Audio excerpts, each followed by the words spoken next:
Planalto e ganhou a presença de outros ministros de Estado. Um dia depois de o presidente Jair Bolsonaro visitar regiões de Brasília e criticar o isolamento social, o ministro Luiz Henrique Mandetta defendeu manter o máximo grau de distanciamento social para conter o avanço da pandemia. O ministro da Saúde, Luiz Henrique Mandetta, concedeu entrevista no Palácio do Planalto, ao lado de outros ministros.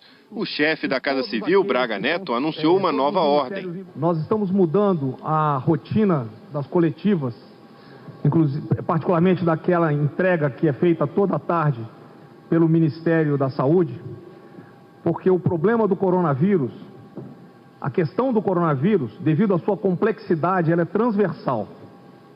Ela abrange não apenas o esforço do Ministério da Saúde, mas também o esforço de todos aqueles que estão, todos os ministérios envolvidos do governo federal. A partir de hoje, esse será o novo formato da coletiva, sempre com a participação de mais de um ministério. Esse ofício assinado pelo ministro vai além. Diz que toda nota à imprensa a ser divulgada pelas assessorias de comunicação somente poderá ser publicada após coordenação da Secretaria de Comunicação da Presidência da República, para que haja unificação da narrativa. E Mandetta não foi o primeiro ministro a falar. Braga Neto passou a palavra para Tarcísio de Freitas, da Infraestrutura. Então, todas as atividades de suporte ao transporte estão liberadas, estão funcionando. Nós iniciamos na sexta-feira o atendimento a caminhoneiros por meio do SESC Senat, são 130 pontos de atendimento, um atendimento que vai levar 15 dias. Então a logística está garantida, está funcionando e agora a gente entra numa nova fase da nossa atuação, que é em parceria com o Ministério da Saúde, dar suporte para que os materiais que começam a chegar, e são kits de teste, testagem rápida, vão ser EPIs, eles possam rapidamente ser distribuídos. Depois foi o ministro da Cidadania, Onyx Lorenzoni, que falou sobre projetos de assistência social. O cidadão que não está em programas do governo, que não está no cadastro único, ele vai poder inserir informações.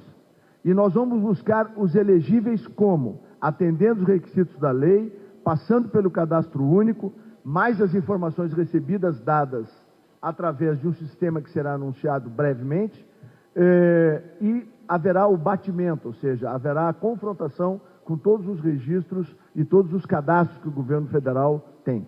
É importante dizer que o cadastro único atende a 25 programas do governo federal em relação à assistência social e atende a estados e municípios. Em seguida, o advogado-geral da União e o chefe do Estado-Maior Conjunto, representante do Ministério da Defesa. Todos falaram antes do ministro da Saúde, que, enquanto isso, apenas lavava as mãos com álcool em gel. Quando chegou finalmente a vez de Mandetta falar, tentou passar naturalidade. Esse novo formato, aqueles que estão acostumados com o formato dos últimos 60 dias, dos boletins epidemiológicos no Ministério da Saúde, entendam como um mesmo boletim, um momento do boletim, só que ampliado no término dos 30 dias entre o primeiro caso e os 30 dias, a gente dimensionou o problema ele extrapola muito o tamanho do Ministério da Saúde para a solução do problema. Então, a partir de agora, começa um conceito ampliado de coordenação e controle das ações.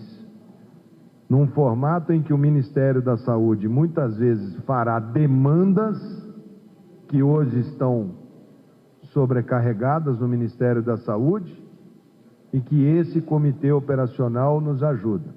E pediu para a população seguir as recomendações dos estados. A gente tem dialogado muito dentro do governo e eu tenho dialogado com os secretários estaduais e municipais dentro do que é técnico, dentro do que é científico, dentro do planejamento, quais seriam as condicionantes, o que a gente precisa ter na saúde nesta semana, na outra semana, para que a gente possa imaginar qualquer tipo de movimentação que não seja essa que a gente está.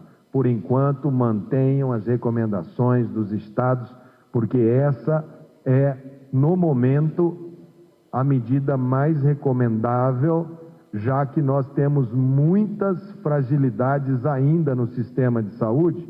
Quando começaram as perguntas, Mandetta foi questionado se ficaria no cargo. Braga Neto se antecipou e respondeu antes de Mandetta. Não existe essa ideia de demissão do ministro Mandetta.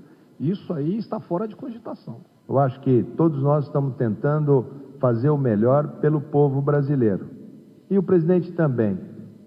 Agora, os processos em andamento, as tensões, são normais pelo tamanho desta crise. Isso não é uma crise, seria muito pequeno da minha parte eu achar que isto é um grande problema, que este é o meu grande problema. Quando a gente fala foco, não vamos perder o foco. O foco é um vírus corona novo que derrubou o sistema mundial. Ele é mais dramático do que as guerras mundiais. Outra questão abordada na entrevista coletiva foi a clara divergência desde o início da crise entre as posições do ministro da Saúde, a favor de um amplo isolamento social, e do presidente Jair Bolsonaro, que defende a medida só para idosos e quer que o restante continue trabalhando. A repórter Délis Ortiz perguntou se as orientações do Ministério da Saúde iriam mudar diante das reclamações de Bolsonaro. Essa tensão, esse conflito vai permanecer? Os senhores que falam que estão tentando uma ação conjunta vão conseguir convencer o presidente de que essa orientação científica é que prevalece no mundo inteiro e é importante nesse momento? Sempre técnico, sempre científico, sempre sobre o máximo que a gente puder fazer para preservar vida. O Ministério da Saúde mantém o seu posicionamento sempre científico, sempre técnico, procurando mostrar para todos, sem distinção, qual o porquê, qual é a razão de termos esse posicionamento técnico, científico e por que estamos assim. E se tivermos que ler e mudar, nós não temos problema nenhum em falar. Podemos fazer com segurança? Podemos, faremos. Não podemos fazer com segurança, o Ministério da Saúde vai continuar advertindo, orientando, procurando trazer todos para dentro do mesmo foco. O nosso inimigo, nesse momento, número 1, é o vírus. No momento, a gente deve manter o máximo grau de distanciamento social para que a gente possa, nas regras que estão nos estados, dar tempo para que o sistema se consolide na sua expansão. Nós estamos aumentando o sistema, estão chegando equipamentos. A gente está que aguardar a quantidade de hospitais de campanha que estão sendo ainda construídos em várias cidades. O ministro também falou sobre as medidas de isolamento social. Essa parada que a gente deu para não deixar o turbilhão, como a gente fala, sair muito rápido em todos os lugares, nós vamos colher o fruto dela ainda na próxima quinzena. Você, quando faz a paralisação, você começa, os casos acontecem, os casos que vinham. Não é de 0 a 14 dias o aparecimento dos sintomas. Então, quando você para hoje, o que você fez nos 14 dias anteriores é que reflete nas suas 2 semanas para frente. Essa paralisação de 2 semanas, você vai colher os frutos lá na frente. Então não pense, e parar no meio, no pico do morro, igual a Itália fez, parar quando você está lá no ápice, a Espanha, parar quando está lá no ápice, aí a epidemia vai sentir o seu curso, mesmo você tendo parado até o final. Na entrevista estavam previstas 8 perguntas, mas os ministros só responderam metade. As perguntas foram encerradas quando Mandetta foi questionado sobre o comportamento do presidente ao sair do isolamento e passear pelo Distrito Federal no domingo.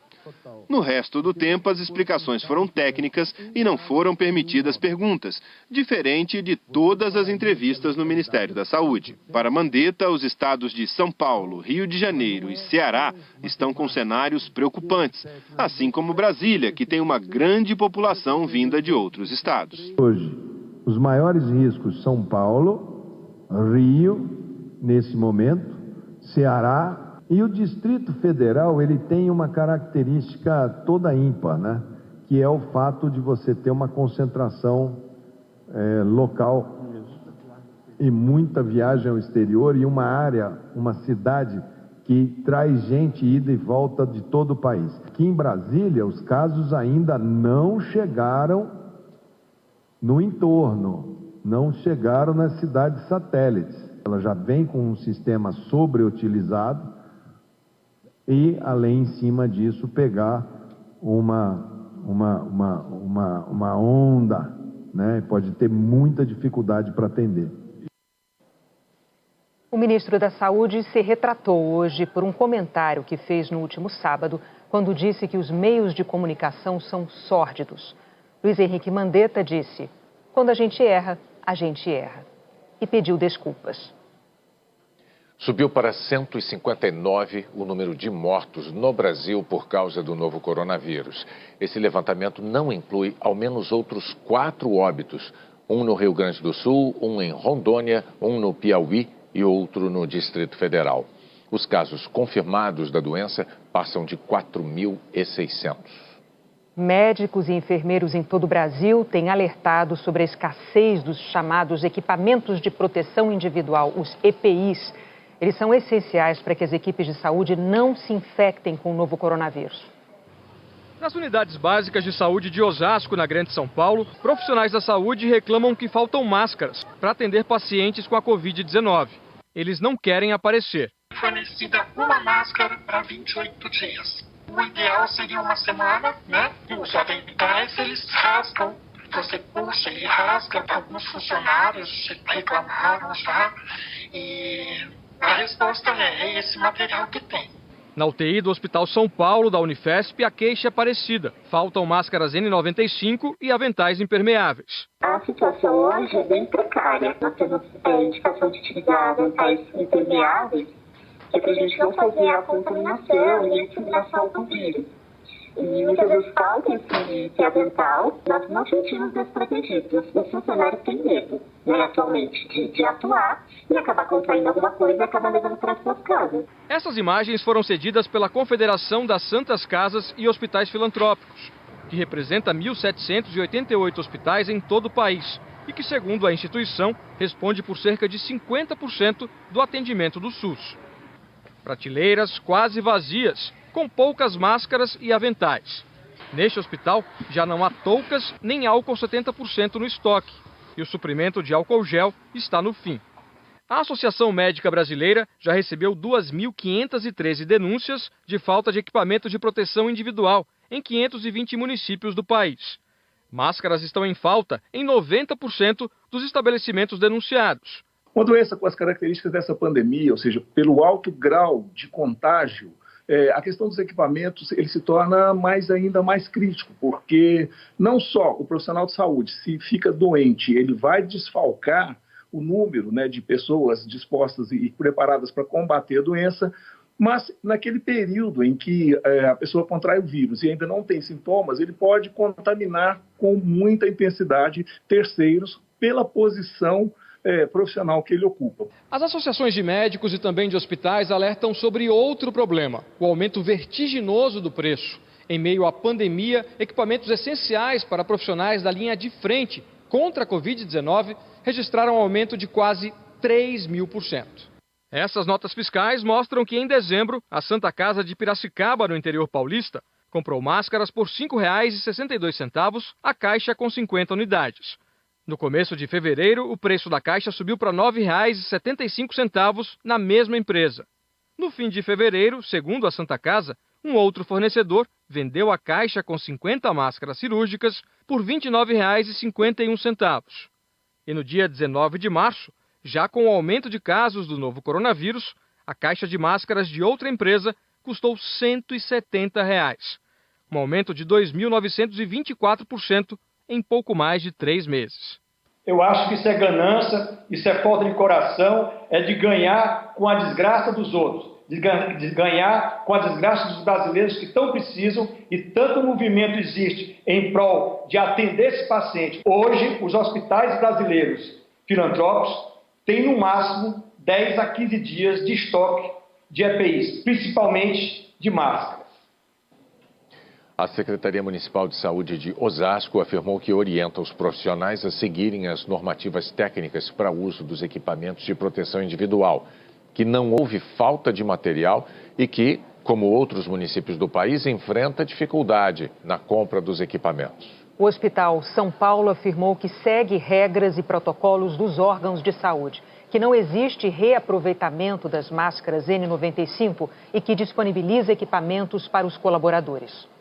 Em Minas Gerais, um microempresário de Juiz de Fora está pedindo ajuda para fabricar um desses equipamentos. Essa máquina tem capacidade de produzir mais de 4.000 máscaras de proteção por dia. Elas são feitas com folha de acetato bem fininha, material recomendado pela Anvisa. Essas folhas são encontradas em papelarias. Cada uma deste tamanho dá para fazer até 8 máscaras. O microempreendedor Marcelo, de Juiz de Fora, tem a máquina, o tempo e os funcionários. Só não tem a matéria-prima. E ao ver uma reportagem no Jornal Nacional sobre a fabricação de máscaras por estudantes, não perdeu tempo, recorreu à internet. Eu estou colocando a minha máquina à disposição, com a minha mão de obra à disposição para fazer essas máscaras, mas eu não tenho recurso mais, eu não tenho matéria-prima. Então eu peço para que quem estiver assistindo esse vídeo, que quiser ajudar, que possa entrar em contato. Agora ele aguarda as doações. A gente está vendo se consegue ir direto nas fábricas, que quem produz esse material, esse PET, acetato, que possa produzir uma quantidade específica para essa máscara. No enfrentamento ao coronavírus, esse protetor facial é importante para os profissionais que precisam de proteção. Ela vai garantir a integridade e a saúde dos nossos profissionais de saúde, evitando que eles sejam contaminados. A saúde dos nossos profissionais é fundamental, porque são eles que estão na linha de frente cuidando da gente. Esse funcionário de uma empresa do interior de São Paulo veio até Juiz de Fora oferecer ajuda, em busca de folha de acetato. Eu acho que é o mínimo que a gente pode fazer agora, né? O ministro do Supremo Tribunal Federal, Gilmar Mendes, disse que o Brasil enfrenta dificuldades para organizar as ações de estados, municípios e do governo federal. Mas ressaltou que prefeitos e governadores que decretaram um isolamento social para enfrentar o coronavírus estão seguindo as orientações do Ministério da Saúde. Aqueles que lerem os nossos jornais de ontem, de anteontem e de hoje, verão que nós temos no ar um conflito federativo. As matérias envolvidas nesta questão, elas envolvem temas que são da competência da União, mas que também são da competência dos estados e municípios. A orientação do Ministério da Saúde, ela é inconfundível, o Ministério da Saúde, portanto, federal, é inconfundível com as posições que também estados e municípios, em princípio, vêm defendendo. Surgiu aí esse problema político a partir de um certo posicionamento do presidente da República. O presidente do Supremo Tribunal Federal, Dias Toffoli, ressaltou hoje a importância do isolamento social. Ele participou de uma transmissão ao vivo feita pelo presidente da OAB, Felipe Santa Cruz, e reforçou o que as autoridades de saúde têm falado, que as medidas restritivas são fundamentais para reduzir a velocidade do contágio. Tudo que tem ocorrido no mundo leva a crer dessa necessidade do isolamento realmente, que é para puxar a diminuição de uma curva e poder ter um atendimento de saúde para a população em geral. Ou seja, é um momento de solidariedade entre todos os cidadãos do nosso país, e no mundo todo se passa por esse drama. Dias Toffoli também comentou a decisão do Supremo de suspender uma medida provisória do presidente Bolsonaro com restrições à lei de acesso à informação durante a pandemia. Toffoli defendeu a liberdade de imprensa e disse que uma democracia não pode ignorar ou deturpar fatos. Sem ter uma imprensa livre, uma imprensa que também possa dizer e trazer luz aos fatos e mostrar os fatos. Em relação aos fatos, não há como querer esconder fatos. Não pode. Num Estado democrático de direito isso não existe. Não há como deturpar os fatos. E a partir de dados verdadeiros ou de fatos verdadeiros é que a gente vai tomar as melhores decisões. Não dá para tomar decisões em cima do que eu acho, do que eu penso, do que eu gostaria que fosse.